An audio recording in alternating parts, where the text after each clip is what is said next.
Welcome back to the breakdown. Today we're going to be diving into how many popular businesses make their money, in particular today, golf courses. Now in the past we've done gas stations and more, and we're going to have a whole playlist of different videos like this where we break down how many different products and companies out there make their money. Now, it's probably no surprise today, I should say, that most gas stations don't make their money through gas. It's really about getting you into the convenience store to try to get you buy stuff so they can make the biggest profit margins there. Golf is kind of becoming the same way. For many golf courses, golf is profitable, but it's not how they make most of their money, and they may not even survive if golf was the only reason they existed. A variety of different services and revenue streams have come up for golf courses in an attempt to try to become more sustainable and more successful. Many golf courses are now worth more money as homes and properties and more than they are as golf courses. And that's led to many golf courses shutting down, being sold out there. They're often also in high tax areas, huge amount of land, paying a huge tax bill, water bill, maintenance bill, makes it very hard for a golf course to make money. Now, how do golf courses become successful? Because there are many out there making a lot of money. Often it's because of diversification into other business areas, and that's what we're going to be talking about. How do golf courses make money? How do they survive? Because in 2008, many golf courses went under or were bought up by mega corporations, and that's really changed the business and made it harder for the independent golf courses out there to survive.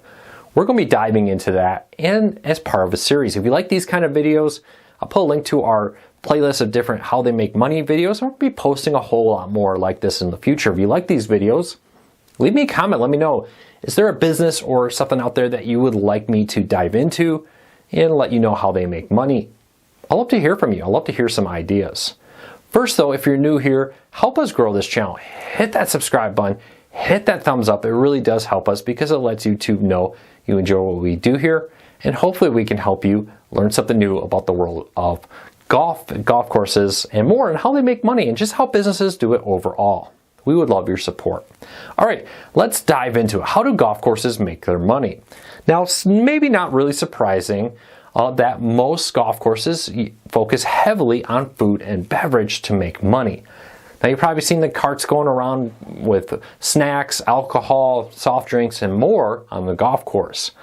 And to make money, halfway houses are pretty big, or maybe just coming into the clubhouse at the turn to get food and drinks. That's not a big surprise. Increasingly though, golf courses are trying to take advantage of their reputation as a higher end experience, higher end environment, so that even private members only golf clubs are now opening their restaurants to the general public to try to drive sales from the restaurants. A very well run restaurant can be very profitable, and the fact that you're a golf course, you often have a certain mystique and environment allows you to sell at a higher price. Increasingly, golf courses are saying, hey, if you're a member, you also maybe have a $500 food commitment.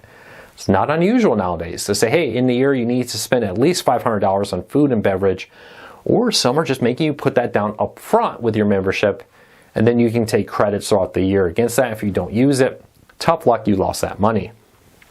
But alcohol sales, and especially food, can be very high profit, especially when you have a captive audience at a golf course who could spend all day there golfing and doing different things. Eating one or two meals can be a great way for golf courses to add extra profits, and increasingly becoming a main way that golf courses make their money. We'll have to see how that all works, but a very good food program opens up other options too. For example, weddings are becoming one of the biggest ways many golf courses become successful. Often you have these beautiful panoramic views that you can put up an area to host a wedding, and then have a ballroom or more to go out there and hold the reception. These become very profitable because you can also not only sell them the rent for the space, which is honestly, if you already have the land, right, putting up a amphitheater on a little corner of the golf course with a nice view. Once you build it, it doesn't really cost a whole lot of money to maintain those, but you can rent it over and over again. And then people come into your ballroom, your pavilion, wherever for the reception, and you can have them use your food and beverage services too to drive even more revenue. Increasingly, that combination between events and food is how many golf courses make the majority of their money. A local golf course I'm a member of here actually is at a point where, because of staffing shortages, they have to close the restaurant often because the staff is more profitably used to help run the wedding than it is to help keep the restaurant open.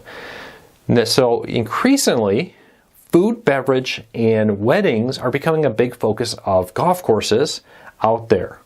So it'll be interesting to see how that plays out, how that keeps going, and how much different events they can do. Not just for weddings, but for all kinds of special events. Corporate rentals during the day to have meetings there.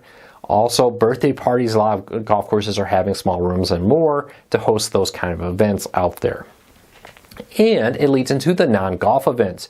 Club Corp has kind of really pushed heavily into this. For example, Valentine's Day events, 4th of July events, and more. If they can, many Club Corp golf courses now have fireworks shows that are additional ticketed cost events to help drive revenue and help drive memberships.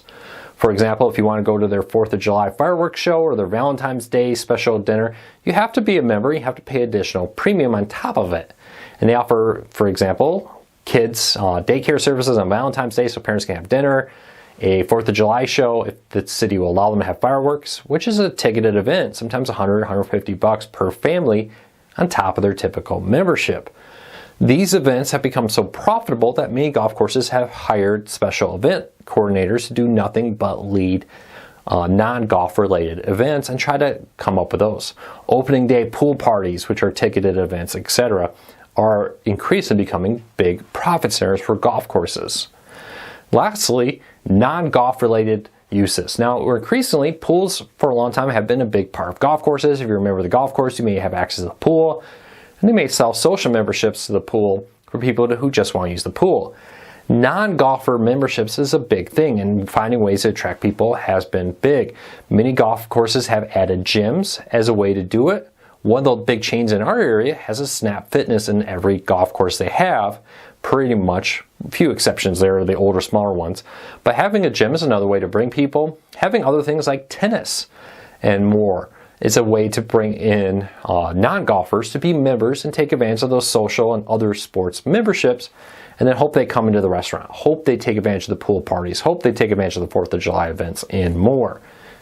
Increasingly, that's how many golf courses are making their money, not by one big pile in golf, but by splitting it up. Hey, we have a little bit of golf revenue, we have a food and beverage revenue, we have event rentals, events overall, and maybe we added a gym, maybe we added a conference center we can rent out, maybe we added tennis courts and have a tennis pro out there too. Swim teams, swim events, and more can be pretty profitable memberships outside of golf. Well, golf has not been, or has been very popular, not maybe as its peak maybe in the late 90s or so, but overall golf is doing well.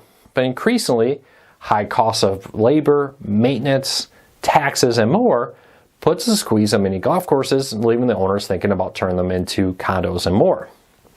By going out there and adding bigger focuses into food and beverage, bigger focuses into events, weddings, and more, and then other things like pool memberships and the like have really helped drive up memberships, have helped drive up revenue, and help make golf courses very profitable out there. Let me know. Has this lined up with what you've seen? Is your local golf course doing something interesting to try to become profitable? Because I'll be honest, many smaller golf courses that used to survive solely on golf are increasingly struggling.